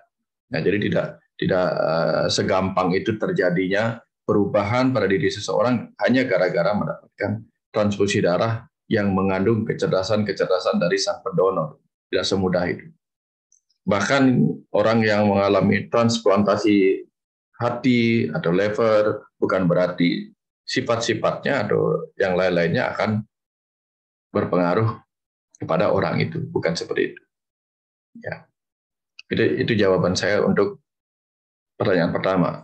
Lalu pertanyaan kedua, pernah mempunyai hubungan baik dengan seseorang, tiba-tiba hubungan memburuk gara-gara orang itu.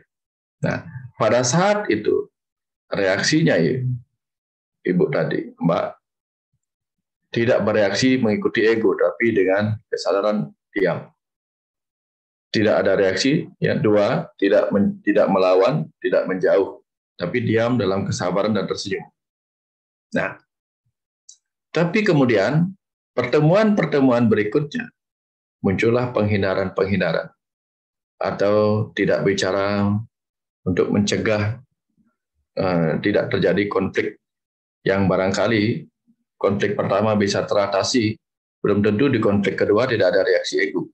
Ya, karena ego akan bereaksi ketika kita merasa tersakiti. Nah, mungkin pada saat pertama kali dia marah, bla bla bla dan seterusnya tadi itu, pikiran yang mencerna ini ada apa, sehingga pikiran tidak merasa tersakiti. Nah, jadi kan pikiran kita ada dua, pikiran dan perasaan. Jadi perasaan kita tidak merasa tersakiti, sehingga ego tidak bereaksi. Kalau merasa tersakiti akan ada reaksi.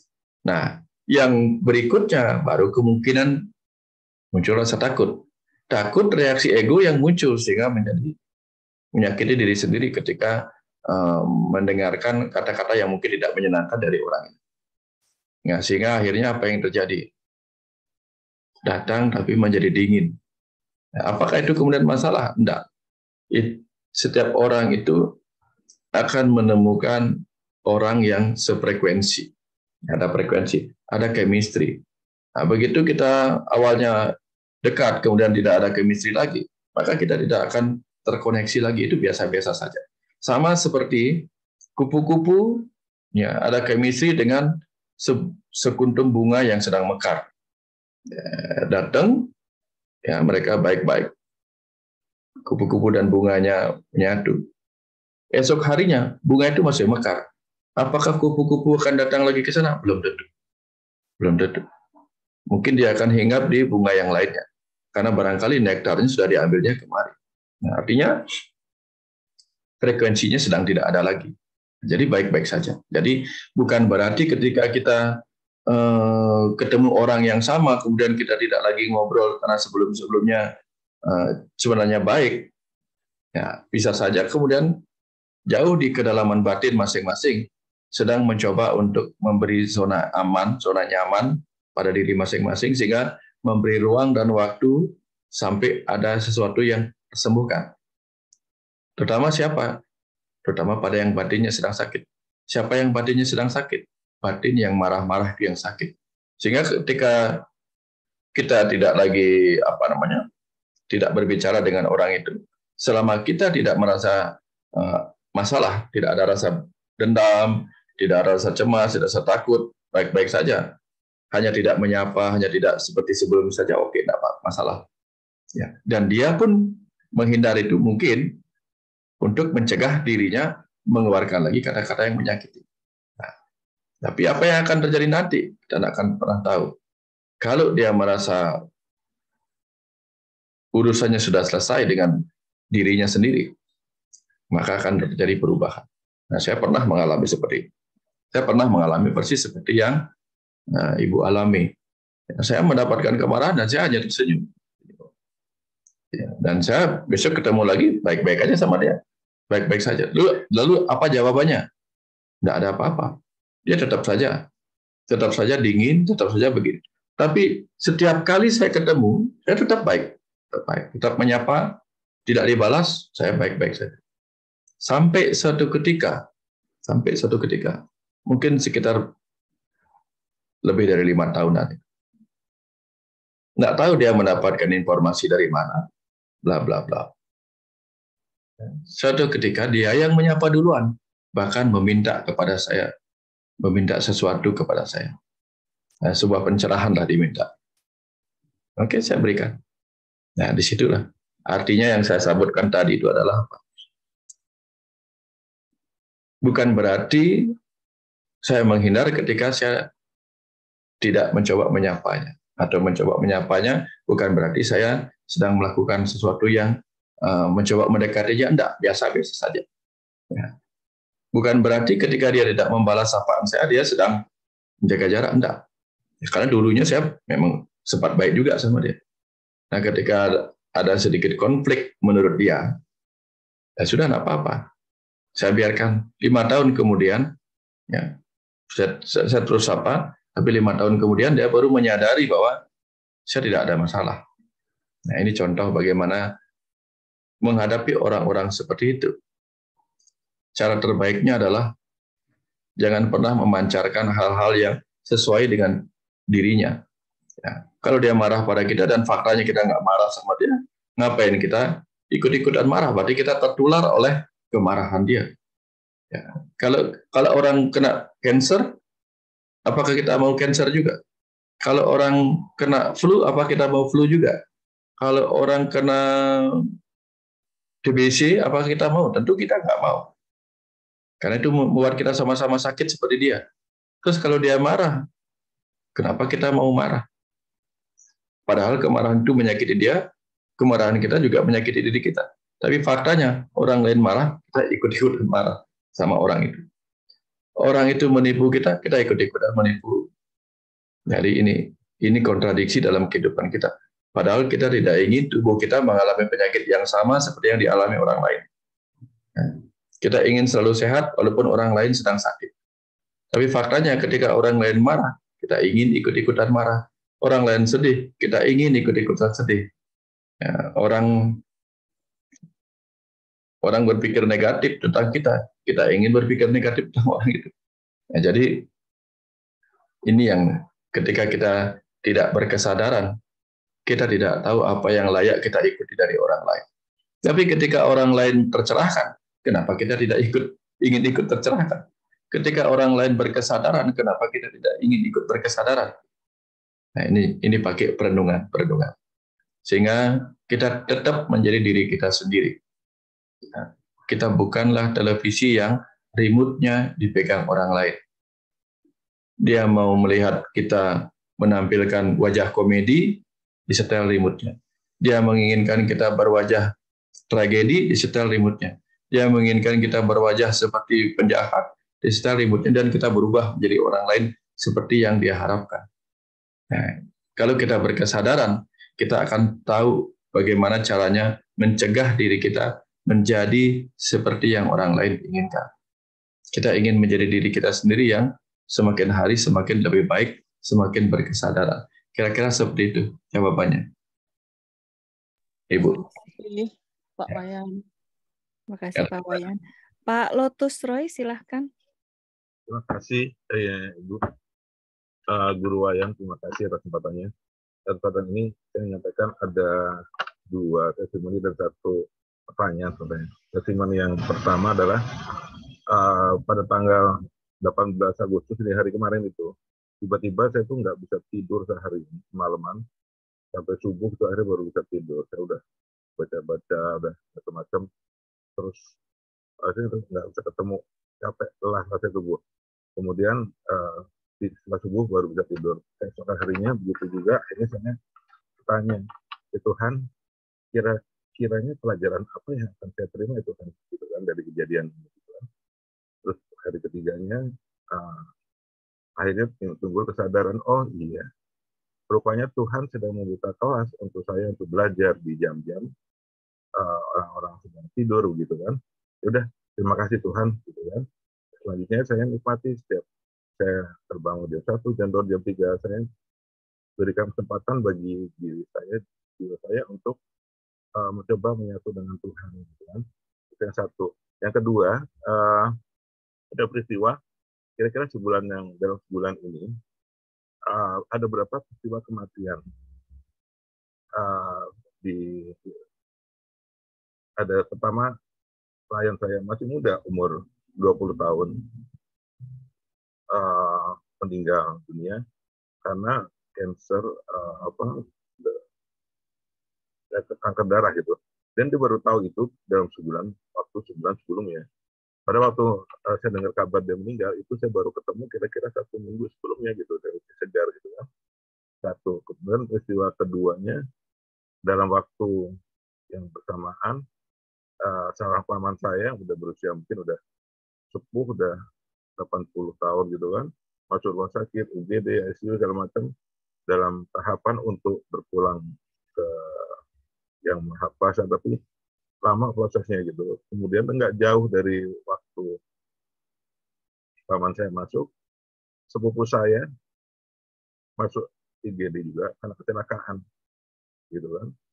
Kemudian cukup tragis juga ceritanya karena dia pergi ada suatu keperluan gitu dari Malang ke Kediri gitu kan, kemudian pulang balik gitu di subuh itu dia pulang ke Malang, kecelakaan tunggal. Akhirnya dari peristiwa itu saya belajar, ya Tuhan, saya tanya lagi sama Tuhan, pelajarannya apa Tuhan gitu kan.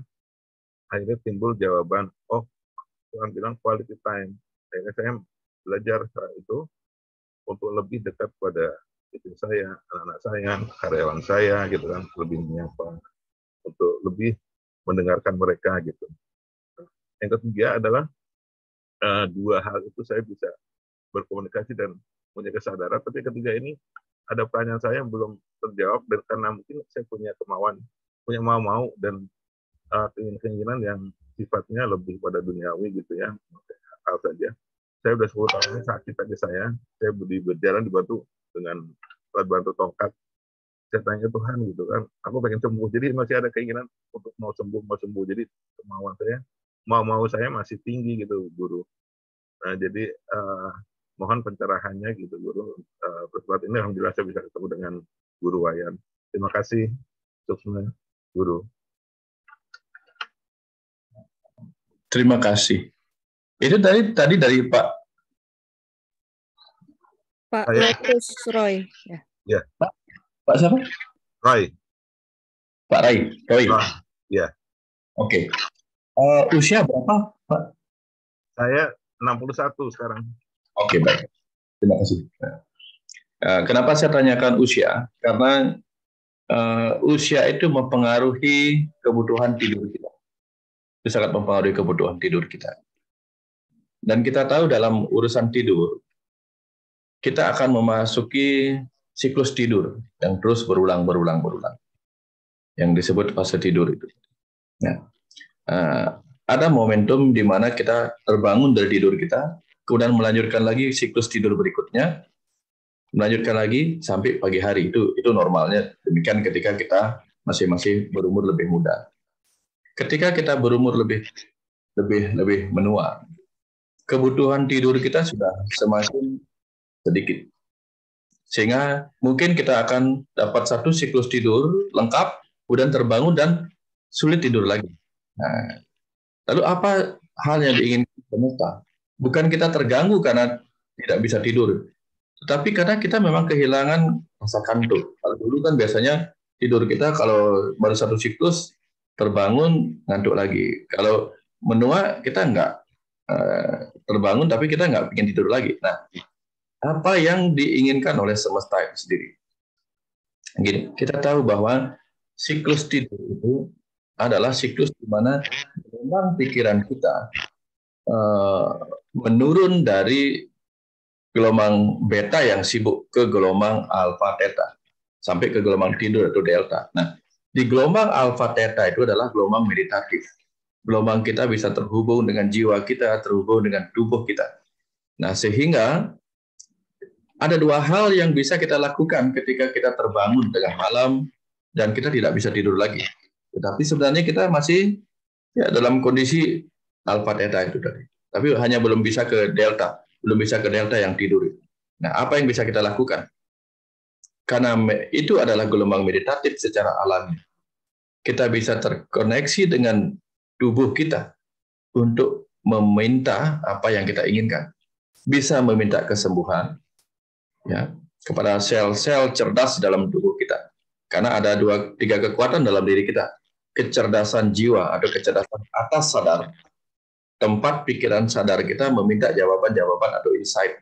Lalu kecerdasan sadar di pikiran kita dan kecerdasan bawah sadar yang berdiam di setiap bagian dari tubuh kita. Yang bisa kita koneksikan untuk meminta sesuatu, termasuk kesembuhan tadi. Nah, saya pernah meminta hal-hal seperti itu. Tidak masalah. Tidak masalahnya kenapa? Karena kalau kita ingin tubuh kita sehat, untuk kita gunakan lebih efektif dan efisien pada sisa waktu kita yang barangkali sampai usia 90, 100, dan seterusnya. Ya, kita tentu saja bisa meminta terjadinya perbaikan-perbaikan. Nah, anggaplah misalnya kita punya kendaraan. Kendaraan kita sudah cukup tua. Apakah gara-gara kendaraan kita cukup tua lalu kita tidak meminta bahwa atau mau mencoba untuk merawat kendaraan kita agar bisa dipakai lagi? Tentu tidak. Kalau dia rusak kita rawat. Nah, hal yang sama terjadi pada tubuh. Kalau tubuh kita itu kita inginkan tetap bisa efektif, tetap bisa sembuh dalam kondisi yang usia seperti yang Bapak alami sekarang. Tentu saja bisa diajak seperti itu. Kapan diajak dia bicara? Sudah disiapkan waktu-waktunya. Ketika dibangunkan dari tidurnya, tengah malam, dan terkoneksi sedemikian rupa dengan kecerdasan bawah sadar yang ada pada kita. Mintalah, gunakan itu dengan berbicara, misalnya melakukan afirmasi. Dulu saya ketika mengalami alergi, bertahun-tahun mengalami alergi, saya melakukan afirmasi itu selama 14 hari. Ya, supaya nggak terganggu lagi dengan alergi yang selalu bersin-bersih, bahkan asma. Sehingga kalau itu kumat, mesti minum obat. Akhirnya nggak bisa lagi efektif memeriksa pasien karena ngantuk oleh efek obatnya. Dan apa yang kemudian saya lakukan selama 14 hari adalah setiap malam sebelum tidur saya katakan seperti ini, Pak. Mulai malam ini saya bebas dari alergi dan bersin. Saya bayangkan saya membuang obat-obatan itu dan saya bayangkan diri saya membersihkan kamar yang berdebu tanpa memakai apa-apa, tanpa merasa lagi alergi dan bersin-bersin. Dan setelah itu tahun 98 sampai 1998 sampai sekarang itu nggak pernah lagi. Nah, hal yang sama Bapak bisa lakukan. Misalnya seperti yang Bapak ceritakan kondisi Bapak. Apa yang Bapak ingin lakukan? Misalnya ingin seperti semula bebas dari memakai tongkat atau bebas melakukan aktivitas, lakukan seperti itu. Bicara pada tubuh. Mulai malam ini, ya, kedua tungkai saya menguat gitu misalnya, dan saya bisa berjalan tanpa tongkat. Saya bahkan bisa berlari sambil membayangkan Bapak melakukan tindakan berkesadaran, ya, jalan, bahkan berlari di lapangan atau apa. Nah, keajaiban seperti itu akan bisa terjadi. Dulu waktu saya masih koas, masih dokter muda, saya punya kemenakan yang mengalami kecelakaan. Kakinya kemudian tidak bisa digerakkan yang sebelah kiri. Nah, secara dia adalah seorang penari.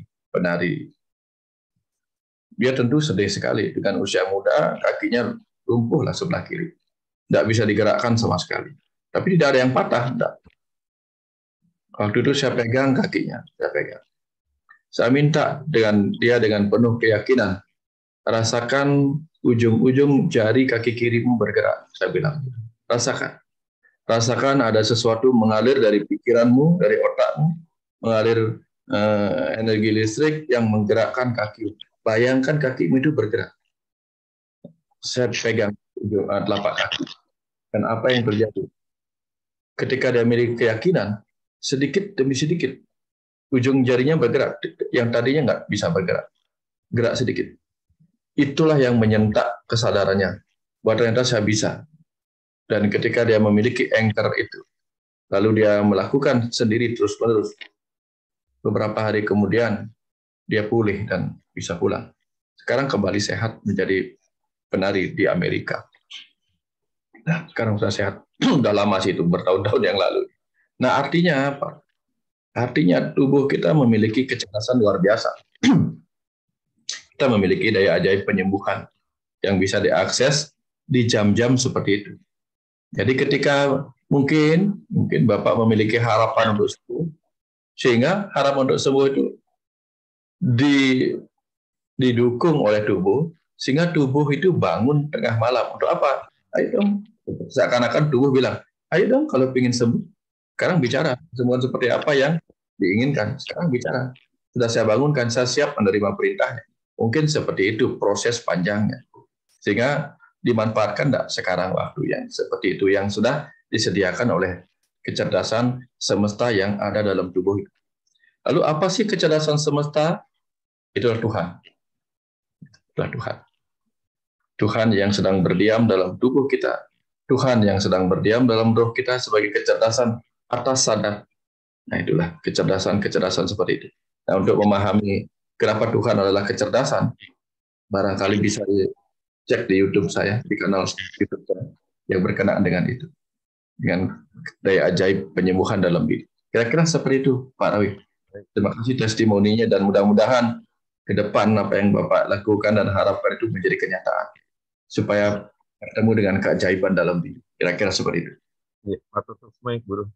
Ya. Terima Silakan. kasih, Pak Wayan. Ya, berhubung dengan keterbatasan waktu, mungkin saya hanya bisa menerima satu pertanyaan lagi. Bu Made, silakan.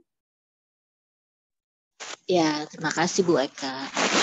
Selamat sore Pak Aji Wayan. Selamat sore teman-teman semua.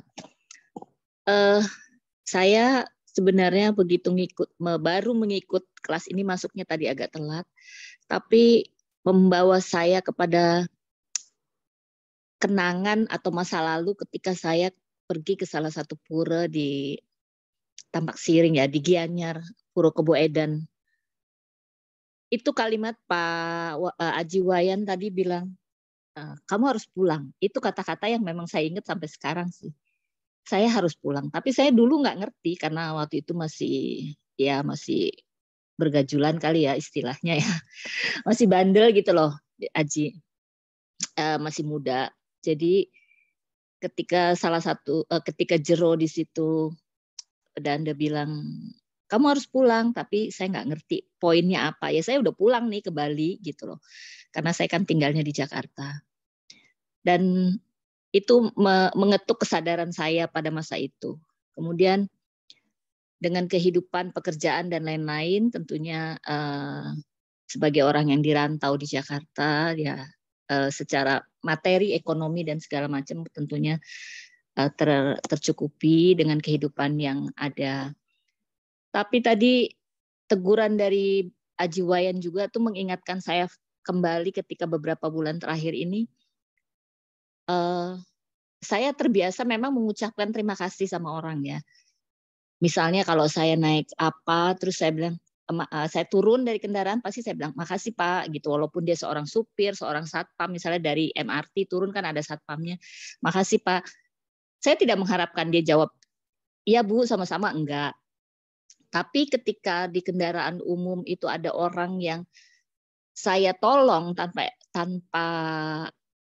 pretensi sih, hanya menolong karena kasihan, orang tidak mengucapkan terima kasih, saya juga suka mikir ya, kenapa ya orang nggak ngucapin terima kasih ke saya. Nah tadi Aji Wayan bilang mungkin saya dulu juga tidak pernah mengucapkan terima kasih, mungkin di kehidupan yang berapa puluh kali yang lalu ya. Tapi itu mengetuk kembali ke kesadaran saya bahwa memang kita tidak perlu meminta ucapan orang lain terima kasih ya. Tetapi jadi pertanyaan saya, kenapa orang tidak pernah mau mengucapkan kata maaf, terima kasih, atau ada satu lagi yang permisi gitu. Yang kata-kata memang yang seharusnya secara otomatis keluar dari mulut. Nah, pada saat ini yang saya pengen tanyakan ke Pak Wayan, kenapa penyampaian Pak Wayan itu mengembalikan seluruh memori, makanya saya jadi terpaksa bertanya ya, bukan terpaksa sih, saya jadi ingin bertanya gitu. Memori saya yang lalu jadi terungkit kembali dengan penyampaian Aji Wayan. Padahal sama seperti tadi salah satu contohnya adalah tentang Sang Buddha ya, Siddhartha Gautama. Kalau kita hidup dalam kecukupan berlebihan, pasti tidak akan mengenal kehidupan realitas sehari-hari. Yang mana kita melihat orang susah, oh orang susah tuh kayak gini ya, mereka untuk makan aja nggak punya. Sehingga tanpa saya sadari, saya kadang kalau lagi jalan pagi lihat orang susah, ya udah saya keluarin dompet, kasih 20.000 kah, 50.000, whatever berapapun yang saya ada di dompet pasti saya kasih. Walaupun saya pada saat itu duitnya juga lagi pas-pasan gitu. Cuma itu teguran-teguran yang belakangan saya merasakan, oh ini rupanya saya sedang ditegur oleh semesta untuk lihatlah ke bawah, jangan melihat ke atas. Jangan melihat orang dengan kacamata saya sendiri gitu.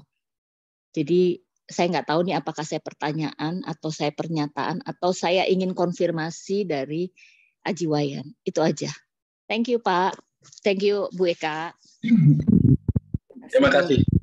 Terima kasih banyak pertanyaan dan pertanyaan dan pernyataannya. Udah kebo edan di Tampak Siring di daerah Ganyar itu. Bukan kebo edan ya, kebo yang lagi edan, bukan. Kebo edan itu artinya kebodan. Kebodan itu artinya ajaran kebudayaan. Jadi ajaran kebudayaan. Kebudayaan itu seperti tadi, seperti cerita Siddhartha tadi, bahwa pada akhirnya Siddhartha menemukan bahwa semua orang harus pulang pada akhirnya. Nah, kembali ke titik tadi, ketika dia pulang, bagaimana dia akan bisa menikmati kehidupan ini dengan bahagia. Nah, kemanakah kita pulang? Tentu pulang menyatu dengan semesta itu sendiri. Menyatu dengan kecerdasan semesta tak terbatas yang sedang ada di alam sana dan alam sini, yang memenuhi segalanya. Kecerdasan semesta tak terbatas itu yang kemudian kita sebut Tuhan, ada di alam kematian dan ada di alam kehidupan. Sebagai sang hidup, ya, kita menyebutnya sang hidup yang maha besar, dia juga memercikkan dirinya untuk menjadi sang hidup di dalam setiap orang, di dalam setiap makhluk di kehidupan. Ada sang hidup yang sama pada diri Bu Eka, Bu Made, Pak Roy, Mbak Heni yang ada di ruangan ini. Semua itu adalah percikan dari kecerdasan semesta yang sama, yang sedang berdiam pada tubuh-tubuh yang berbeda. Sehingga kalau kita melakukan setiap tindakan kita dengan penuh kesadaran jiwa, ya, kesadaran bahwa kita sesungguhnya adalah percikan yang berasal dari satu yang sama. Apakah kemudian kita perlu meminta maaf kepada diri kita sendiri? Apakah kita perlu berterima kasih kepada diri kita sendiri yang ada pada orang lain? Ya. Kalau iya, sesungguhnya ini ajaran bahwa kita disuruh belajar minta maaf pada diri sendiri, berterima kasih pada diri sendiri, bersyukur pada diri sendiri. Semuanya tentang diri sendiri. Ya. Diri sendiri yang kecil atau diri sendiri yang besar yang ada di mana-mana. Kalau kita melihat kesadaran kita lebih luas lagi, misalnya sama mereka, sama saya adalah percikan yang sama, dari sumber yang sama, kecerdasan semesta yang sama. Apapun yang saya lakukan kepada Bu Eka, tidak mendapatkan respon terima kasih, tidak apa-apa. Kenapa? Karena saya hanya sedang melakukan kepada diri saya sendiri. Atau ketika orang lain melakukan hal sesuatu pada diri saya juga tidak apa-apa, karena itu hanya sedang terjadi pada diri saya sendiri yang besar itu. Sama misalnya sebenarnya kita mencubit tangan kita. Apakah kemudian kita marah kepada tangan kita yang mencubit tangan kita sendiri? Oh tidak. Karena yang mencubit tangan kita adalah tangan kita juga. Ya. Misalnya kita mencabut bagian dari bulu rambut, rambut kita misalnya, atau kesakitan. Kalau yang menyebabkan kesakitan itu adalah diri kita sendiri, yang menyakiti diri kita, apakah kemudian kita akan marah misalnya? Nggak sengaja lidah kita tergigit oleh gigi kita. Apakah kita marah pada gigi kita karena menggigit lidah kita sendiri? Tidak. Karena yang menggigit adalah diri kita sendiri juga. Hal yang sama terjadi pada kehidupan ini kalau kita ambil dengan atau lihat dengan kesadaran diri kita yang lebih besar. Ya. Kita tidak akan bereaksi apa-apa. Karena apa? Yang melakukan itu adalah diri kita juga. Yang ada di diri kita yang besar. Tidak berterima kasih, tidak apa-apa. Apakah kemudian ketika mata kita sakit atau kemasukan debu, lalu kita bersihkan debu di mata kita, setelah itu kita bicara, terima kasih ya tangan. Karena mata tidak bisa mengucapkan terima kasih. Kemudian kalau hidung kita, bagian dari tubuh kita sakit, lalu tangan kita mengelus-elus, apakah kita akan perlu sekali berterima kasih kepada tangan kita yang mengelus-elus tangan lain yang sakit? Tentu tidak. Karena kita melakukannya untuk diri kita sendiri. Hal yang sama terjadi pada diri kita yang besar yang ada di kehidupan ini. Orang lain yang melakukan kebaikan kepada kita, tidak berterima kasih juga tidak apa-apa. Ini kesadaran yang lain saya bilang. Kenapa? Kita hanya sedang mengalami kebaikan oleh diri kita yang lain. Kadang kita, perlukah kita minta maaf karena kita menyakiti diri kita yang lain? Tidak. Tetapi kitalah yang harus, besok-besok tangan ini nggak boleh sembarangan mencubit ini. Itu aja. Itu saja. Nah, artinya seperti itu kira-kira pemahaman yang jauh lebih ke dalam kesadaran yang lain. Nah, ketika kita melakukan kebaikan pada orang lain, sebenarnya hanya kebaikan pada diri kita sendiri. Seperti tangan yang baik mengambil makanan, lalu memberikan kepada mulut. Mulutlah yang mencicipi rasanya, bukan tangan yang mencicipi rasanya. Mulut yang mencicipi rasanya. Apakah mulut berterima kasih karena tangan mengambilkan? Tidak. Karena setelah itu mulut juga akan memberikannya kepada usus. Apakah usus berterima kasih atau lambung berterima kasih pada mulut? Tidak. Ya. Semua sedang menjadi tolong-menolong di antara bagian-bagian dari tubuh kecil ini. Hal yang sama terjadi di tubuh semesta ini. Semua hanya sedang tolong-menolong. Semua hanya sedang melakukan tugasnya masing-masing. Demi siapa? Demi diri kita sendiri yang besar. Ya, dalam hal seperti kesadaran ini, kalau kita melakukan tindakan berkesadaran seperti itu, apapun yang terjadi di luar diri kita, kita biasa-biasa saja. Kenapa? Karena yang tampak terjadi di luar diri kita, sesungguhnya sedang terjadi di dalam diri kita yang lain. Ini mungkin agak berat, tapi saya yakin Bapak Ibu yang mendengar ini menemukan pemahamannya di situ. Nah, harapannya adalah esok lusa kita tidak lagi terjebak kepada hal-hal yang normatif dalam hubungan kita dengan orang lain, sebagaimana kita diajarkan sejak kecil dan seterusnya, sehingga kalau berbeda dari norma-norma itu, normatif itu, kita jadi tersakiti. Berbeda dari moralitas seperti itu, kita jadi tersakiti. Tapi dalam kesadaran seperti ini, kita akan melihat dengan cara yang berbeda. Ya, melihat perbandingannya dengan cara yang berbeda. Tidak lagi tersakiti hanya oleh hal-hal kecil, karena semua itu terjadi di dalam diri kita yang besar. Itu kira-kira yang bisa saya sampaikan untuk bahan perenungan. Mungkin tidak menjawab pertanyaan tadi, karena barangkali itu pernyataan juga, Bu Setia Yumadi. Ya, mudah-mudahan itu kebodohan kembali kepada diri sendiri, kesadaran. Ya, kira seperti itu. Barangkali waktunya habis ya. Terima kasih Pak Wayan. Langsung ke aliran semesta saja. Mohon maaf bagi yang sudah raise hand karena keterbatasan waktu. Kita langsung ke aliran semesta saja. Sebentar, saya siapkan musiknya dulu untuk kita masuk ke seperti itu. Tapi yang ini, selain yang lainnya di mute, kita mencoba untuk duduk hening sejenak sambil mendengarkan aliran pesan-pesan semesta untuk kita dengarkan bersama dalam perenungan.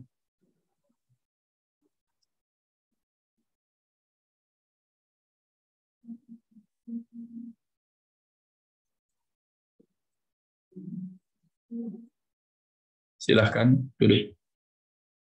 Satukan diri dengan semesta yang maha agung.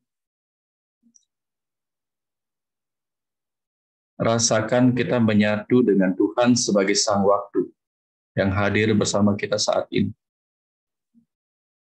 Rasakan kita hadir bersama Tuhan sebagai Sang Hidup dalam diri kita. Rasakan kita sedang menyatu dengan alam semesta raya yang sedang ada sebagai tubuh fisik kita saat ini.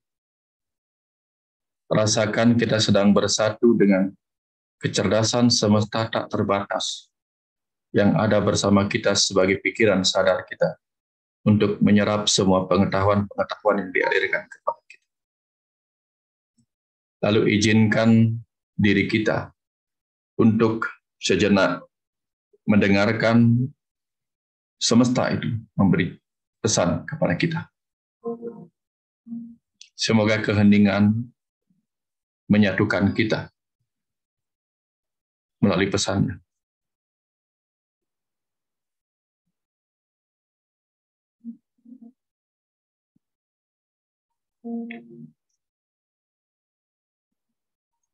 Anakku, para jiwa yang sedang berdiam dalam tubuhmu saat ini. Kehidupan ini adalah ruang belajar bagimu sebagai jiwa, agar kau terus bertumbuh dalam kesadaran semesta yang tak terbatas. Karena itulah anakku, tanpa menjalani kehidupan ini dengan penuh kesadaran, bagaimana kesadaranmu akan memiliki kesempatan untuk bertumbuh melalui pengalaman kehidupan ini? Sadari tubuhmu saat ini, saat kau menggunakannya untuk bertindak dalam kehidupan ini. Sadari pikiranmu saat kau menggunakannya untuk memikirkan tindakan. Dan sadari dirimu sebagai jiwa yang sedang menggunakan tubuh dan pikiran itu untuk sebuah tujuan dari kelahiranmu di bumi ini. Anakku, para jiwa, kehidupan ini dengan segala peristiwa suka duka di dalamnya bukanlah dihadirkan untuk membuatmu kehilangan kesadaran, melainkan untuk membangunkan kesadaranmu.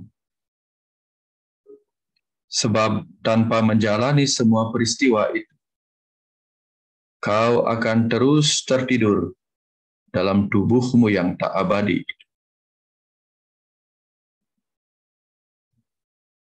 Terkadang kehidupan menghadirkan peristiwa buruk yang tidak akan engkau sukai.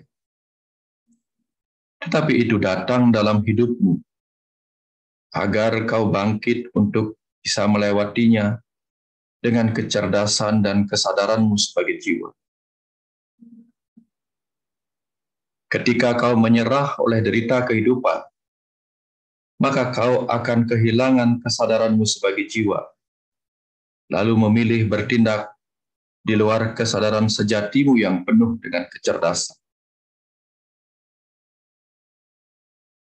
Nah, anakku, hanya dengan tetap bertindak dalam kesadaran, maka seluruh kemampuanmu sebagai jiwa akan membuatmu mampu mengatasi semua masalah itu dan menemukan kekuatan untuk bangkit dalam kesadaran itu.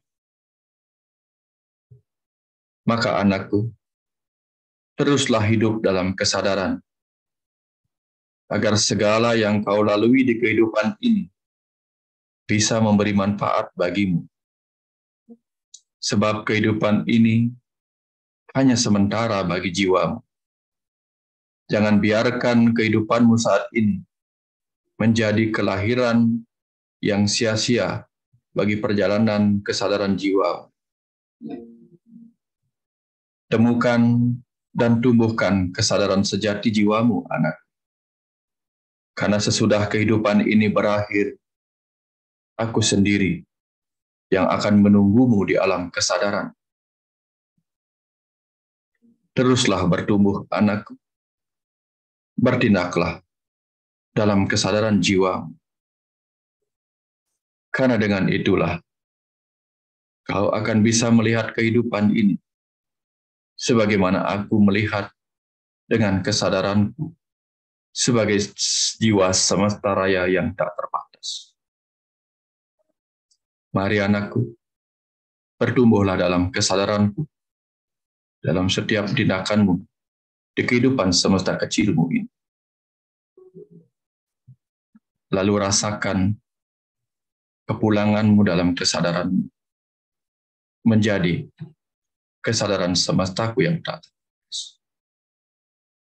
Aku menunggumu pulang, anakku. Pulanglah dalam kesadaranmu yang sejati. pulanglah.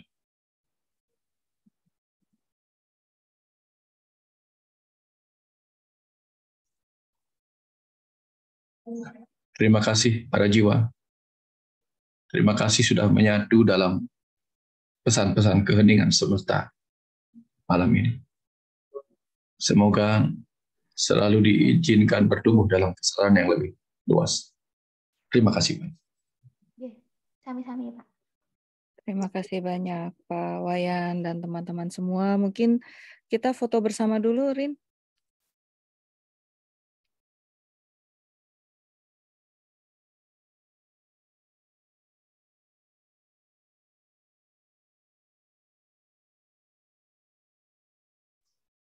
Iya. Mari kita foto bersama, Pak Wayan. Pak Wayan mungkin bisa buka kamera. Ya.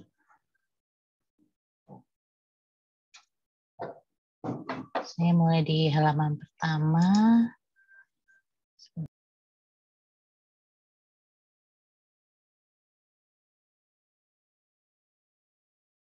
Hitungnya 1, 2, 3. Halaman selanjutnya. Artinya yang buka kamera hanya halaman pertama. Jadi halaman pertama aja.